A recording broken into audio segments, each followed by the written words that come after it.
우리 삶에 있어서 가장 중요한 것은 기본이 잘 되어 있어야 합니다. 기초가 잘 되어 있어야 합니다. 우리 공부하는 학생들도 기초가 튼튼해야 이제 공부에도 성과가 있습니다. 또 운동을 하는 스포츠맨들도 기본기가 바로 되어 있어야 실력이 늘게 되어 있습니다. 건물을 세우는 데 있어서도 중요한 것은 기초공사입니다. 기초가 잘못되면 높이 쌓으면 쌓을수록 그 건물은 빨리 무너질 수밖에 없습니다. 우리 신앙생활에도 기초가 중요합니다. 여러분, 신앙생활의 기초는 뭘까요? 말씀도 기초가 되겠지만 신앙생활의 기초는 예배입니다. 예배의 승리자가 되어야 합니다. 우리가 신앙생활 이 땅에 사는 날부터 천국 가는 날까지 정말 천국에 가서도 우리가 영원히 할 것은 바로 예배밖에 없습니다. 할렐루야. 천국 가면은요, 여러분들이 제일 힘들어하는 전도도 할 필요도 없고, 천국 가면은 뭐 섬길 필요도 없고요. 천국 가면은 또 아이송 같은 거 안 해도 돼요. 천국 가면 오직 예배만 합니다. 예배. 할렐루야. 천국 가서 하는 일은 오직 하나님께 예배하는 일이에요. 하나님께 영광과 찬양을 올려드리는 일입니다. 그런데 이 예배는 신앙의 기초일 뿐만 아니라 신앙의 종합입니다. 그 사람의 신앙 상태를 진단해 보려면은 그 사람의 예배의 태도, 예배의 자세를 보면 그 사람의 신앙을 진단해 볼 수가 있습니다. 그러므로 예배는 신앙생활의 알파와 오메가요, 처음과 나중입니다. 기초이며 완성입니다. 그러니까 아무리 강조해도 지나침이 없는 것이 바로 예배인 것입니다. 할렐루야. 특히 중요한 것은 인생이 우리 이 예배에 의해서 우리의 인생이 좌우된다는 사실입니다.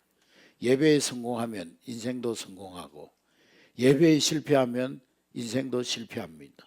따라하겠습니다. 예배에 승리하면 인생에도 승리하고, 예배에서 실패하면 인생도 실패한다. 그게 성경적인 진리이고, 또 우리 기독교 역사를 통해서, 성경을 통해서 검증된 사실입니다. 그러므로 신앙생활을 막 시작하는 우리 새가족들은 물론이고, 신앙의 연조가 오래되신 분들도 여러분 자신의 예배를 오늘 아침에 한번 점검해보고 예배를 바로 세우는 그런 은혜의 시간이 될 수 있기를 주의 이름으로 축복합니다.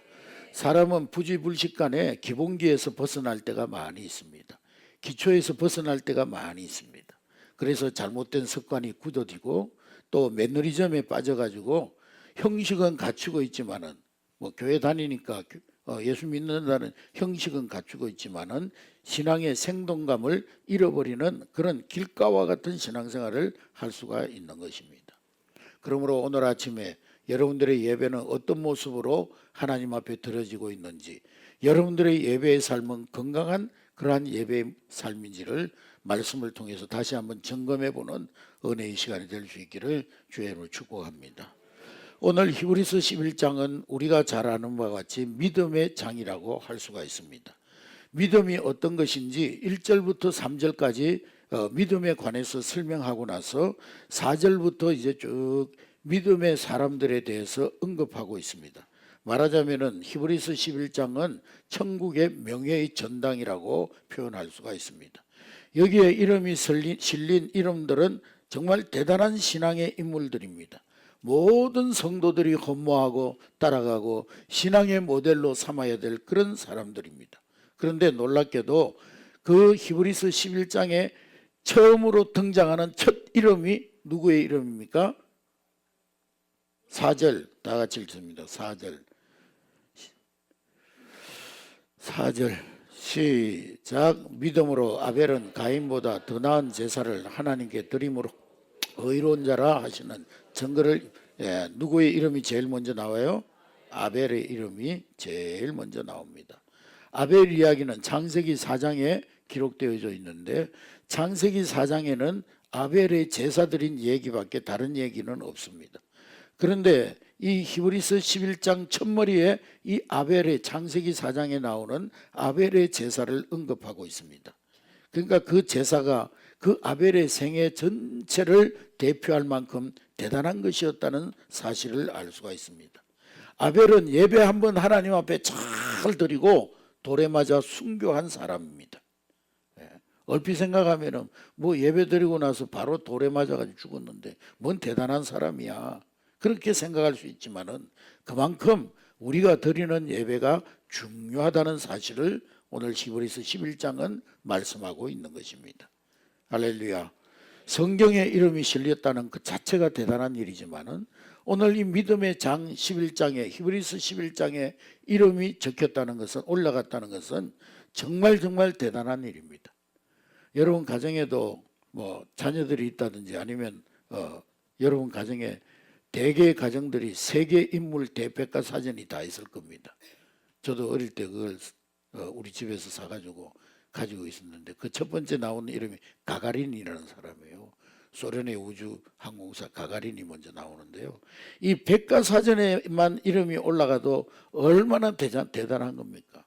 세계 백과사전 위인전에만 이름이 올라가도 대단한 것인데, 그런데 이 성경에 그것도 믿음의 장이라고 하는 히브리서 11장에 그 이름이 올라갔다는 것은 이 세계 대백과 일무사전에 올라간 것보다도 비교할 수 없는 대단한 일인 것입니다. 그 이름은 천국에서 영원히 빛날 이름인 것입니다. 할렐루야. 여러분, 우리 인생이 그냥 이 땅에서 70년 80년 사는 걸로 끝나버리는 인생이라면은 그 아벨의 삶은 안타까운 삶이라고 볼 수가 있겠죠. 예배 한번 드리고 죽어버렸으니까 얼마나 안타까운 삶입니까? 그러나 우리의 인생이 이 땅의 삶이 다가 아니고 영원한 하나님 나라 내세까지 이어지는 것을 고려한다면 이 아벨의 삶은 실로 아름답고 위대한 인생이 아닐 수가 없는 것입니다. 할렐루야. 그렇습니다. 아벨은 예배의 대가요 인생의 승리자였습니다. 오늘 우리가 그 아벨의 예배를 배울 수 있다면 우리도 인생의 승리자가 될 수 있을 줄로 믿습니다. 오늘 이 아침에 아벨의 예배를 배우고 우리도 우리의 삶의 현장에서 이 아벨의 더 나은 제사, 더 나은 예배를 드릴 수 있는 여러분이 될 때 하나님이 여러분을 기뻐하시고 축복하시고 존귀케 하실 줄로 믿습니다. 아벨의 예배는 한마디로 더 나은 제사였습니다. 따라하겠습니다. 더 나은 예배. 이 표현은 뭐 어떤 영어로 better, 더 뭐 누군가 비교해서 비교급으로 더 좋은 그런 의미가 아닙니다. 가인의 제사하고 비교해 가지고 아벨의 제사가 좀 더 나았다 그런 뜻이 아니고 절대 우위의 베스트, 최상의 예배.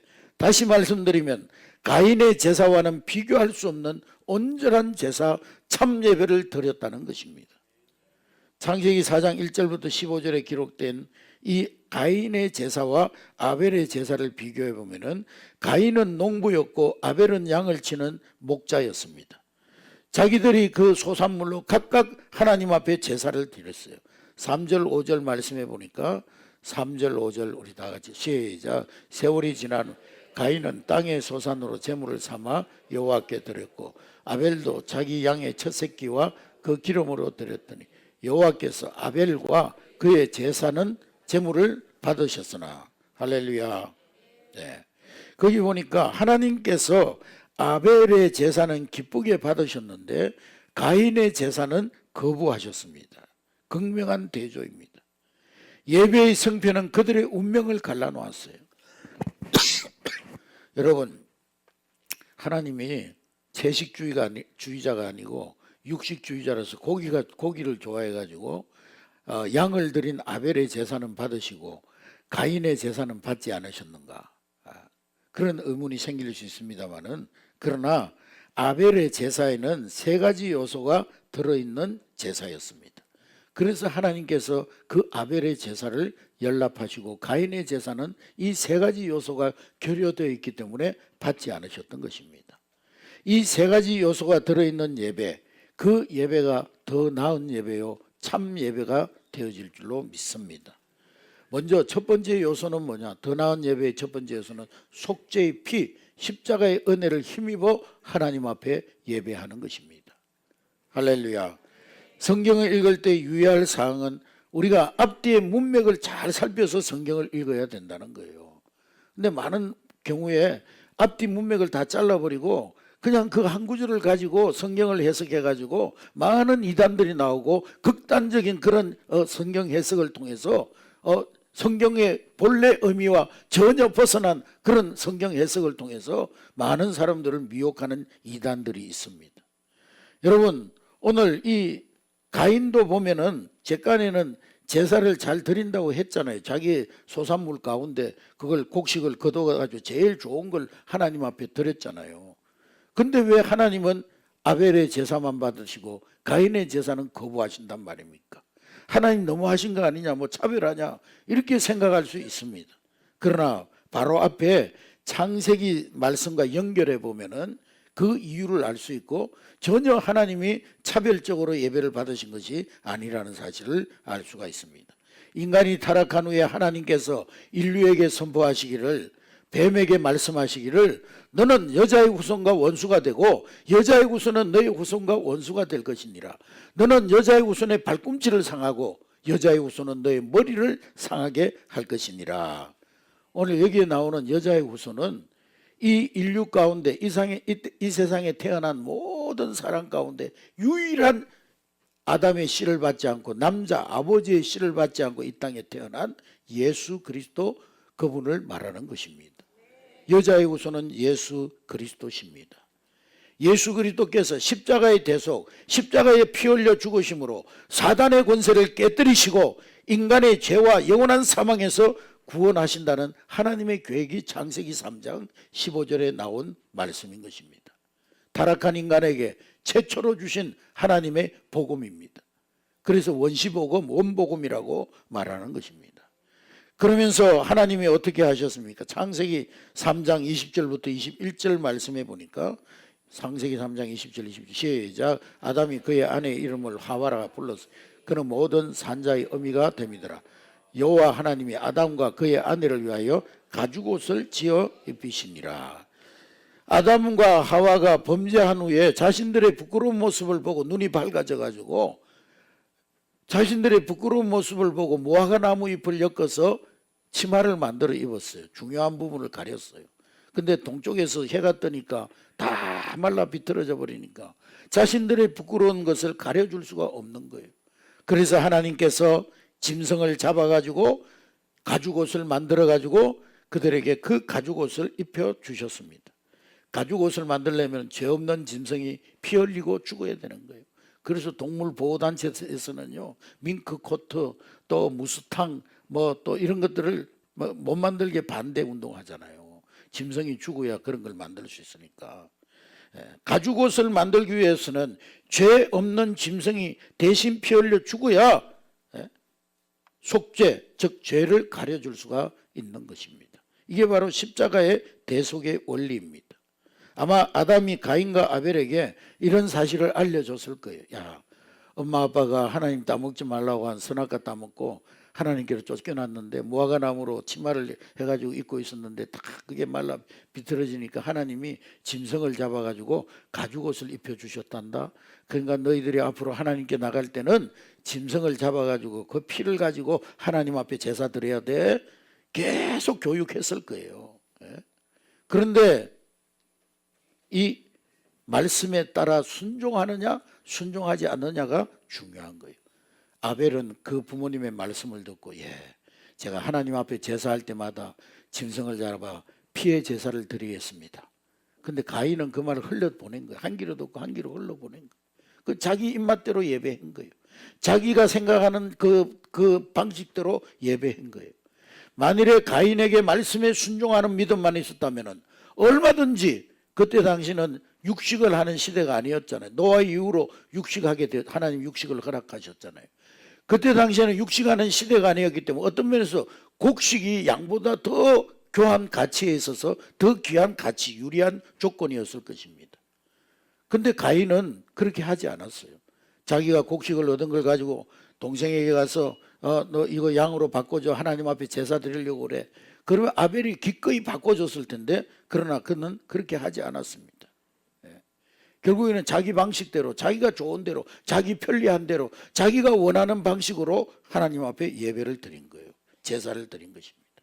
그렇게 해서 결국에는 피가 없는 제사, 십자가의 대속의 은혜가 없는 제사, 그 제사를 하나님이 받지 아니하신 거예요.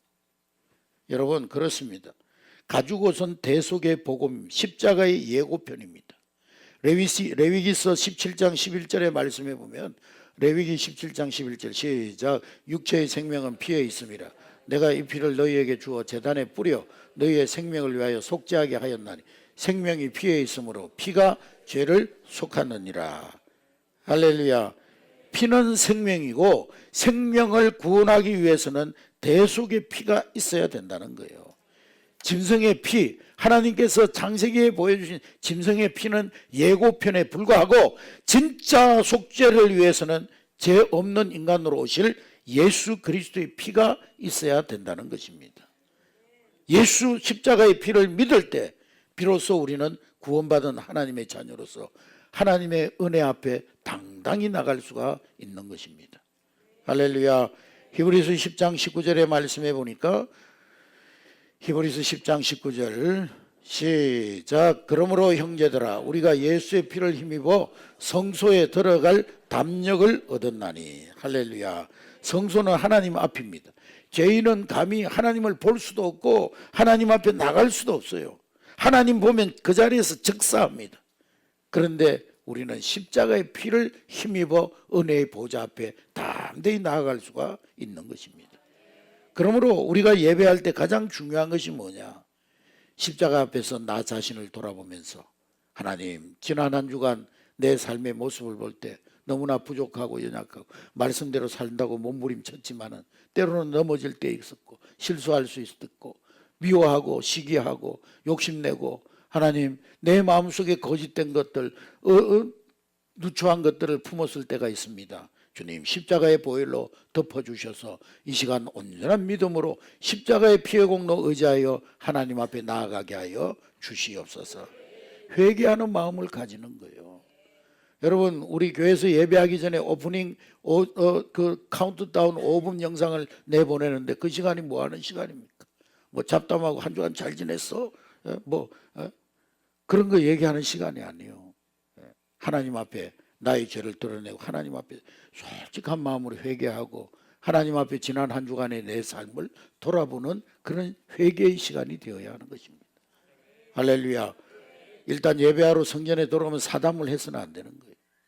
사담하지 말고 하나님 앞 면전에서 나의 죄를 회개하고 하나님 앞에 한 주간의 삶을 돌아보며 십자가의 보혈로 나를 덮어주셔서 이 시간 온전한 믿음으로 주님 앞에 예배하는 시간 되게 하여 주옵소서.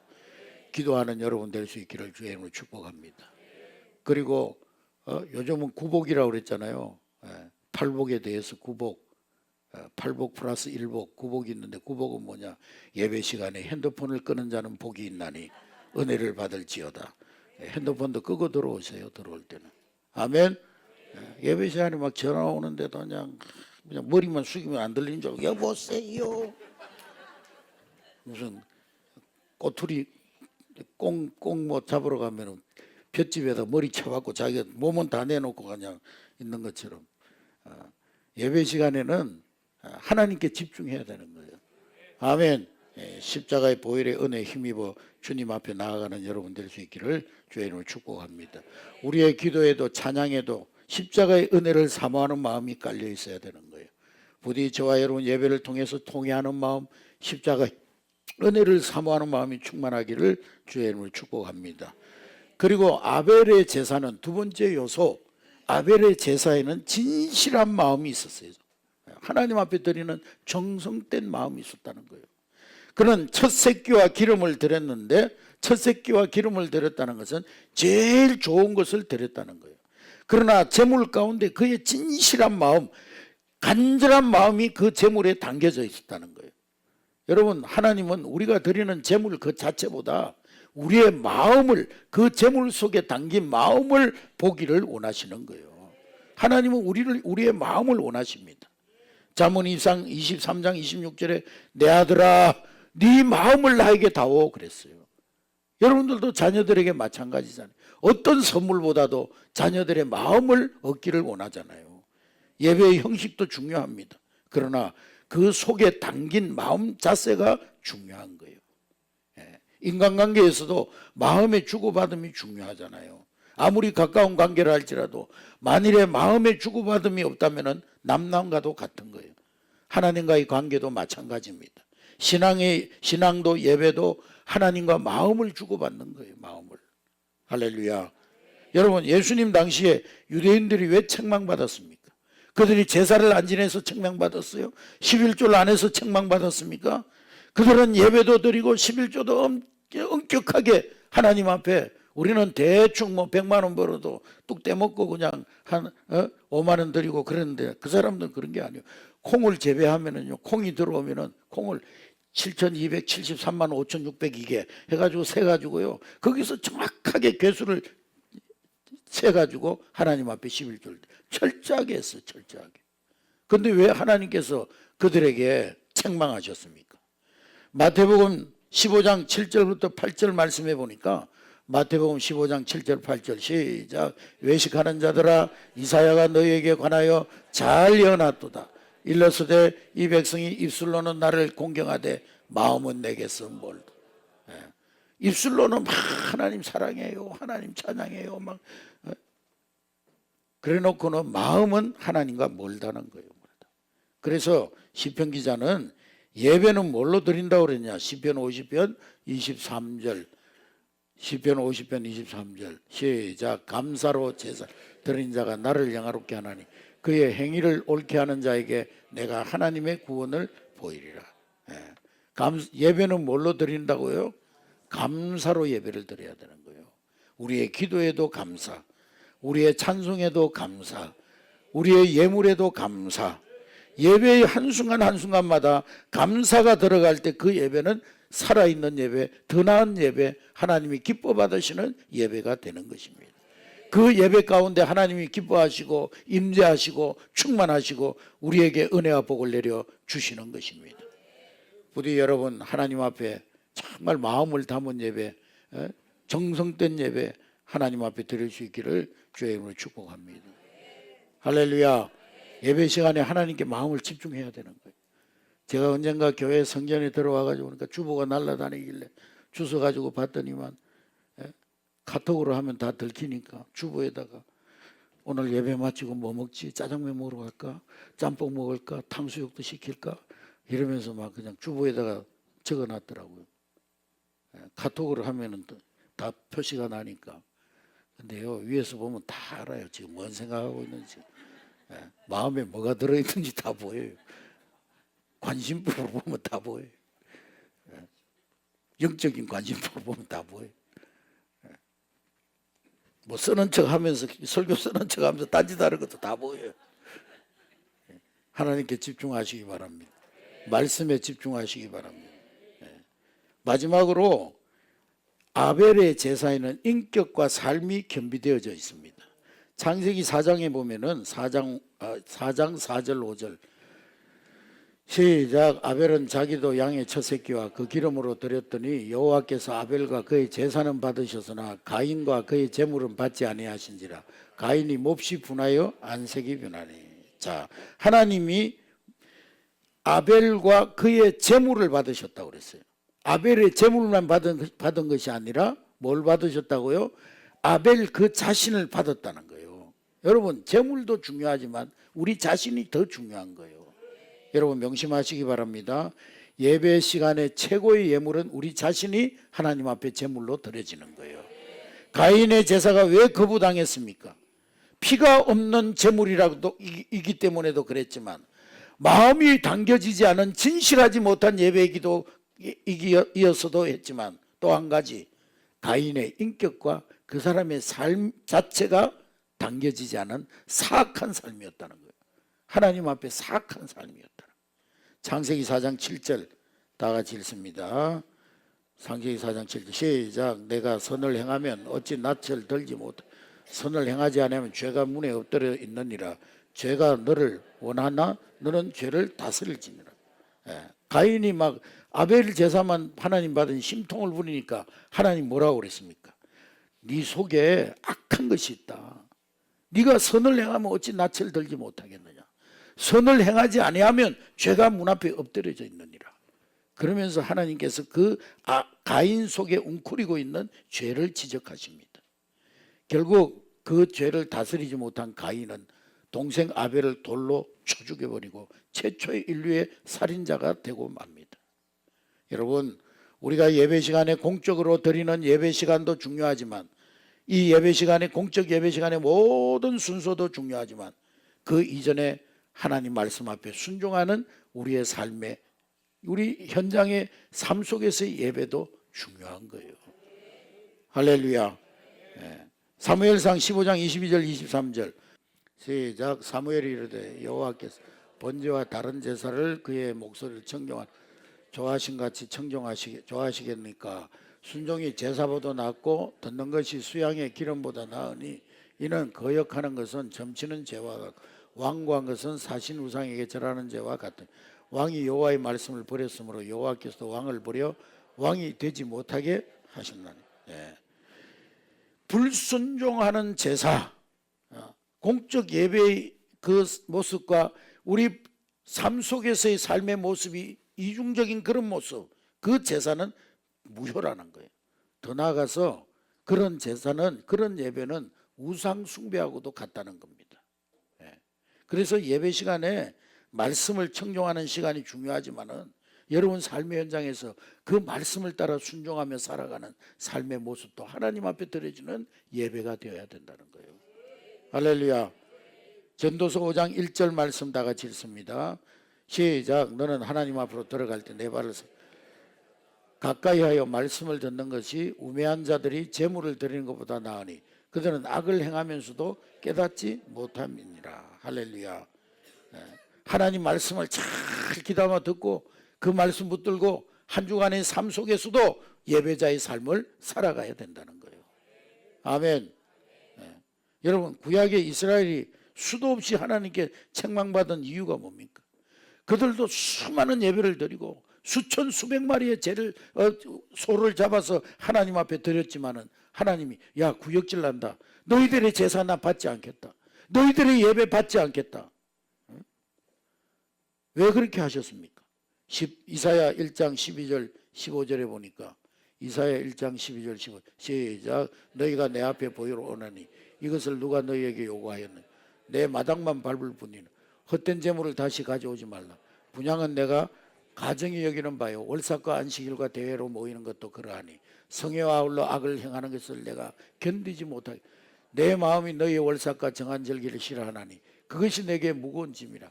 내가 지기에 곤비하였느니 너희가 손을 펼 때에 내가 내 눈을 너희에게서 가리고 너희가 많이 기도할지라도 내가 듣지 아니하리니 이는 너희의 손에 피가 가득함이니.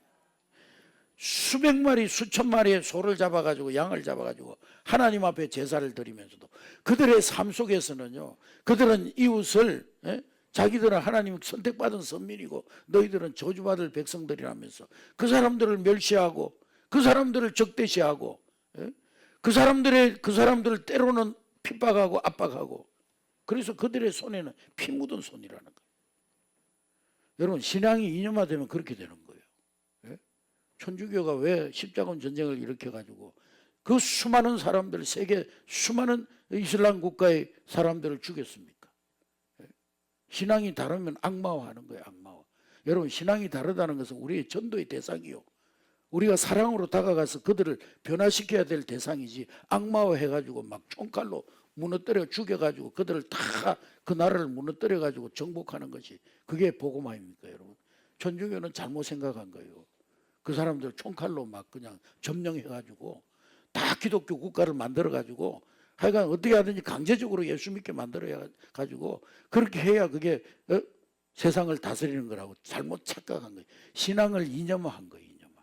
신앙은 삶이 돼야 되는 거예요. 할렐루야. 하나님의 가장 큰 계명이 뭐예요? 하나님 사랑하고 내 이웃을 내 몸과 같이 사랑하라는 거잖아요. 근데 이 이념, 신앙이 이념화 돼가지고 막 안 믿는 사람들 다 악마화 시키고 막 다 적대시하고 다 때려 죽여야 되고 다도해야 되고 막 다 저들은 멸망시켜야 되고 그 신앙이 잘못된 이념이 되면 그렇게 돼버리는 거예요. 여러분 신앙이 여러분의 이념이 아니라 삶이 되시기 바랍니다. 말씀 듣고 나가서 이웃들에게 복음 전하고 그들을 사랑으로, 혹 우리와 다른 그러한 생각을 가지고 있는 사람이 있다 할지라도 우리는 복음으로 그들을 감화시키고 변화시키고 우리의 삶의 모습으로 그들을 변화시켜야 되는 거예요. 할렐루야. 여러분, 러시아, 중국이 왜 공산화됐습니까? 러시아는 90%가 정교회, 예수 믿는 나라였어요. 기독교 국가였어요.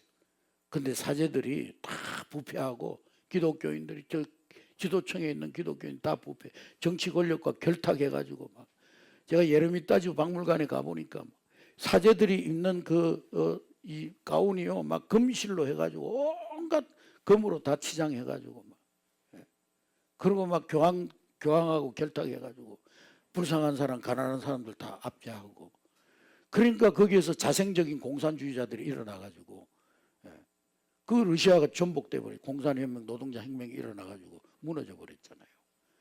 교회가 신앙을 이념하는 것이 아니라 삶의 현장 속에서 그 말씀을 실천하고 하나님의 사랑을 실천하고 이웃 사랑을 실천할 때 세상이 변화되어지는 거예요. 할렐루야. 그러니까 이 우리의 삶이 예배가 돼야 되는 거예요. 아멘.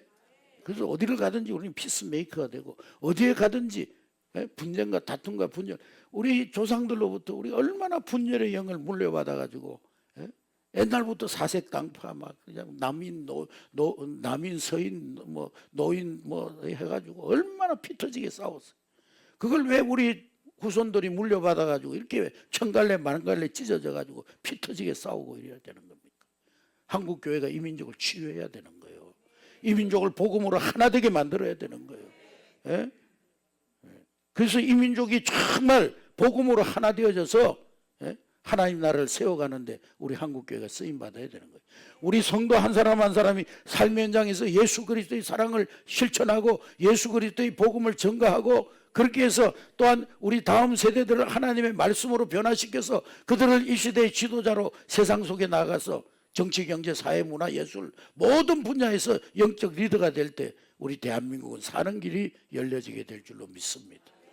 제도 하나 바꾼다고 이 나라가 바뀌는 게 아니에요. 이 나라가 뭐 정치 제도 바꾼다고 해서 이 나라가 바뀌는 것이 아니라, 사람 한두 사람 바꾼다고 해서 이 나라가 변하는 것이 아니라, 우리가 다음 세대들을, 이 민족의 지도자들을 정말 말씀으로 잘 길러서 영적 리더로 세워서 세상 속에 내보내서 그들이 정치, 경제, 사회, 문화, 예술 모든 분야에서 리더로 세워질 때 이 나라, 우리 대한민국은 하나님 나라로 세워지게 될 줄로 믿습니다. 예수님 말씀하셨습니다. 너희들이 제물을 드리려고 왔다가 형제에게 원망받을 만한 일이 생각나면 그 예물을 제단 앞에 두고 가서 먼저 형제하고 화목하고 와서 하나님 앞에 예배 드리라는 거예요. 인간관계가 묶여 있으면 그 예배 무효라는 거예요. 무효. 한 주간 살아가면서 누군가 원수 맺고 누군가 분쟁하고 다투고 누군가 갈등하고 그러고 와서 하나님 앞에 예배 드린다면 무효라는 거예요. 먼저 가서 그들과 화목하고 화해하고 와서 하나님 앞에 예배 드리라는 거예요. 내가 땅에서 매이면 하늘에서 매이고 땅에서 풀면 하늘에서도 풀리리라. 할렐루야. 땅에서 풀지 못하고 심지어 억만금의 헌금을 한다 할지라도, 그리고 그 삶이 부정하다면 그가 하나님 앞에 드리는 예배는 무효라는 거예요. 하나님 받지 않는다는 거예요. 마태복음 23장 23절에 보면 서기관과 바리새인들, 그들은요 물질의 11조뿐만 아니라 음식의 11조까지 들었어요. 박하, 회항, 근체 이런 11조까지 들었어요. 그런데 하나님께서 왜 그들을 책망하셨습니까? 그들은 정의와 긍휼과 믿음을 버렸다는 거예요. 뭐 종교 행위는 열심히 했는데 이웃을 향한 정의, 이웃을 긍휼히 여기는 마음, 이웃을 불쌍히 여기고 그들에게 사랑으로 다가가는 그런 마음은 버렸다. 우리는 하나님 믿는 선민이야. 너희들은 다 지옥의 땔감으로 쓰임받을 자들이야. 복음은 안전하고요, 다 적대시하고. 여러분, 그러므로 우리가 공식적인 예배를 드리기 전에 우리의 삶 속에서 선한 인격과 선행이 먼저 있어야 할 줄로 믿습니다. 히브리서 13장 16절에 보면 하나님이 기뻐하시는 제사가 어떤 것인지를 분명히 말씀하고 있어요. 다 같이 읽겠습니다. 시작. 오직 선을 행한 것 서로 나누어 주기를 잊지 말라. 하나님은 이 같은 제사를 기뻐하시느니라. 할렐루야. 선을 행하고 이웃에게 사랑을 나눠주고 그것이 하나님 기뻐하시는 삶의 제사라는 거예요. 그리고 17절에 보면 좀 더 구체적으로 보면 17절 다 같이 있습니다. 시작. 너희를 인도하는 자들에게 순종하고 복종 그들의 영혼을 위하여서 경성하기를 자신이 청산할 자인 것처럼 하느니라. 할렐루야. 삶의 모든 현장 속에서도 권위를 인정하고 하나님의 권위를 인정하고 삶의 모든 현장 우리의 삶이 곧 예배가 되어져야 한다는 거예요. 하나님께 드려지는 예배가 되어야 된다는 거예요. 로마서 12장 1절 2절의 말씀에 보면은 형제들아 내가 하나님 모든 자비하심으로 너희를 권하노니 자, 그 뒤에 읽겠습니다. 시작. 너희 몸을 하나님 기뻐하시는 거룩한 산 제물로 드리라. 이는 너희의 드릴 영적 예배니라. 2절 시작. 너희는 이 세대를 본받지 말 오직 마음을 새롭게 함으로 변화를 받아 하나님의 선하시고 기뻐하시고 온전하신 뜻이 무엇인지를 분별하도록 하라. 여러분 우리 매일매일의 삶 속에서 하나님의 선한 뜻대로 사는 나 자신이 내 삶이 하나님께 드려지는 예물이라는 거예요. 하나님 기뻐 받으시는 예배라는 거예요. 흔히 우리가 생활 예배라고 하잖아요. 삶의 예배. 우리 하나님은 공적으로 드리는 이 예배의 모습도 보시지만은 우리의 삶의 모습 속에서 드려지는 예배 양쪽을 다 보시는 하나님이신 줄로 믿습니다. 그래서 우리는 신행일치, 예행일치가 되어야 되는 거예요. 월요일에도 화요일에도 수요일에도 날마다 주님은 우리와 함께 하십니다. 주님이 주일날만 함께 하세요. 내가 세상 끝날까지 너희와 항상 함께 하시리라. 가로 열고 주일날만 가로 닫고 그래요. 우리 주님은 세상 끝날까지 우리와 항상 함께 하십니다. 순간순간 때마다 일마다 우리와 함께 하시고 우리를 지켜보시는 하나님. 그러므로 우리는 매 순간 우리의 삶의 전체가 하나님 앞에 드려지는 삶의 예배가 되어져야 하는 것입니다. 요즘은 하도 이 세대가 신앙이 나태해져 가지고 예전에는 썬데이 크리스찬이라고 그랬어요. 썬데이 크리스찬. 썬데이 크리스찬이 뭐예요? 주일날만 예수쟁이고 세상에 나가면 이제 예수쟁이가 더 이상 아니라는 거죠. 벤치 워머라는 말도 있었어요. 벤치 워머. 요즘 우리 교회는 개인 의자지만은 다른 교회들 대부분 장의자잖아요. 벤치. 그 주일날 와가지고 그 벤치만 따뜻하게 데워놓고 가는 사람. 벤치 워머. 그 역할 외에는 그리스도인들에서 아무 역할이 없어요. 삶 속에서는 아무런 그리스도인의 향기가 없다는 거예요. 그러나 여러분 그 정도로는 안 되고 에브리데이 크리스찬이 되어야 될 줄로 믿습니다. 에브리데이, 에브리타임 크리스찬. 할렐루야.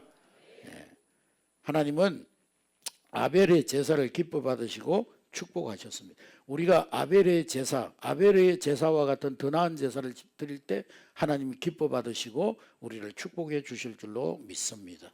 예배는 하나님이 임재하는 현장입니다. 할렐루야. 하나님과 내 영혼이 스파크가 일어나는 시간이 예배 시간이에요. 할렐루야. 그러므로 예배를 통해서 여러분이 새 힘을 얻어야 영혼이 맑아지고 새 힘이 넘치게 되는 거예요. 그래서 시편 73편 28절에 하나님을 가까이 하는 것이 내게 복이라 그랬어요. 아멘. 여러분 만사형통은 영혼에서부터 시작되고 영혼은 예배부터 시작되는 것입니다. 할렐루야. 요한 3서 2절에 사랑하는 자여 내 영혼이 잘된 같이 내가 범사가 잘되고 강건하기를 간구하노라 그랬습니다. 영혼이 잘되면은요 다른 건 다 따라오는 거다. 다른 거 다 잘되는데 영혼이 잘못되면요 다 잘못되는 거다. 여러분 수천 년 전에 영국의 더 타임즈에 예배와 수면과의 관계를 연구한 자료가 보도됐는데 정기적으로 예배에 참석하는 사람과 그렇지 않은 사람의 수명이 무려 7년 평균 연령이 7년의 차이가 나더라는 거예요. 당연한 결과죠. 흑인들은 14년이나 차이가 났다는 거예요. 당연한 결과입니다. 예배를 통해서 영혼이 새 힘을 얻으니까 육체가 건강해지고 장수의 축복을 받는 거예요. 예배자는 더 나아가서 존귀한 인생이 되어집니다. 사무엘상 2장 31절에 나를 존중히 여기는 자는 내가 존중히 여기고 나를 멸시하는 자는 내가 경멸한다고 그랬어요. 하나님을 높여드리고 예배를 통해서 하나님께 영광을 돌리는 자를 하나님 존중히 여겨주시고 예배를 소홀히 여기고 우리나라는 예배가 너무 많다 보니까 근데 사실은요 예배와 기도회와 집회와 이런 걸 잘 구별해야 되는데 다 예배 그러다 보니까 지난주에만 해도 우리 교회 한 20분 정도 모였잖아요. 너무 많이 모이다 보니까 우리 성도들이 예배를 경홀히 여기는 사람들이 있어요. 근데 우리는 예배 하나하나를 다 정말 집중하고 정말 간절한 마음으로 하나님 앞에 예배해야 되는 거예요. 아멘. 공예배, 주일 예배, 주일 낮에 드리는 예배 그건 물론이고 수요일 날은 우리가 예배 수요 예배라고 하죠. 사실은 수요 기도회, 금요 기도회, 새벽 기도회 그런데 하여간 기도회가 됐든 예배가 됐든 하나님 앞에 정말 기쁨으로 하나님 앞에 영광을 올려드려야 되는 거예요. 할렐루야. 예배가 종합적인 것처럼 예배에 승리하면 하나님의 종합적인 축복이 임하게 되는 줄로 믿습니다. 여러분 읽어보신 분도 있겠지만 이용규 선교사님 내려놓음이라는 책에 보면은요 이분이 선교할 때 현지인 교회를 세웠는데 기도하다가 현지인 청각 장애인이 귀가 열렸어요. 예배 드리다가 그러니까 이 청각 장애인 처녀가 얼마나 기뻤겠어요. 그래서 막 예배를 그때부터 생명처럼 지키는 거예요. 근데 어느 날 주일날 소가 외양간에서 도망가 버렸어요. 그래서 이제 막 소를 한 5시간 동안 찾아다니는데도 소를 못 찾는 거예요. 예배 시간은 가까우고 교회 종소리가 들려오고 예배를 가야 되나 소부터 찾아야 되나 막 갈등을 하다가 그래 예배부터 드려야지. 그러고는 예배당에 와가지고 선교사님한테 사정을 말씀드리니까 선교사님이 하나님 오늘 이 소녀가 소를 잊어버리고 소를 찾아야 되지만 하나님 앞에 예배의 우선순위를 두고 예배의 자리에 나왔습니다. 하나님이 소녀를 축복해 주시옵소서. 기도드리고 예배가 끝났는데 예배당 문 앞에서 음매하더라는 거예요. 소가 예배당으로 왔더래요. 하나님 역사하셔가지고. 여러분 예배의 회복이 모든 것의 회복이에요. 그러니까 이제는 우리 말이 바뀌어야 되는 거예요. 나 친구 와가지고 예배 못 와 그런 게 아니고 나 예배 때문에 친구 못 만나. 나 결혼식 가야 돼서 예배 못 와 그게 아니고 나 예배 때문에 결혼식 못 가니까 10만 원 부족할 거 20만 원 보내주고 나 못 가더라도 이해해줘. 말이 바뀌어야 되는 거 말이. 왜 예배가 자꾸 순위에서 밀려납니까? 2순위, 3순위, 4순위. 셀 예배도 그래요. 시간을 좀 정해놓고 그 시간에 셀원들이 다 마치려고 해야지. 자기 볼일 다 보고 아무도 구애 안 되는 시간에 모여가지고 예배 드리자. 여러분들 같으면 어떻게 했어요? 여러분 누구를 만나자고 하는데 막 다 자기 볼일 다 보고 다 해놓고 나서 남는 시간에 만나자. 어떻게 했어요? 물론 피치 못할 사정으로 좀 옮겨질 때도 있지만은 그냥 막 5시 했다, 2시 했다, 7시 했다가 월요일날 했다, 화요일날 했다, 목요일날 했다. 그거보다는 좀 예배 시간 딱 정해놓고 그 시간에 우리의 삶의 스케줄을 맞추는 거예요. 아멘. 그래서 저는 우리 교회 예배 시간도 다 1년 12달 다 똑같이 하잖아요. 여름에도 7시, 저녁에는 7시 반, 새벽 기도는 6시 딱 정해놓고 그 시간에 맞춰서 예배하는 거예요. 우리가 이 타임 스케줄을 하나님께 맞춰야지 자꾸 우리 타임 스케줄에 자꾸 끌어들여 가지고 하려고 하니까 이 예배가 막 헐레벌떡 모든 일 다 하고 와가지고 막 이렇게 와가지고 예배 드리는 뭔 예배가 되겠어요. 다 준비하고 은혜 받을 준비하고 사모하는 마음으로 나와야지. 아멘. 오늘 말씀을 마음속에 새기면서 여러분 자신의 예배를 하나님 말씀 앞에 잘 진단해보는 여러분 될 수 있기를 주의 이름으로 축복합니다. 아벨의 제사 같은 참 예배를 드리는 여러분 되시기 바랍니다. 하나님은 참으로 예배하는 자를 찾으신다고 말씀하셨습니다. 2025년도에는 정말 예배에 승리하는 여러분 될 수 있기를 주의 이름으로 축복합니다.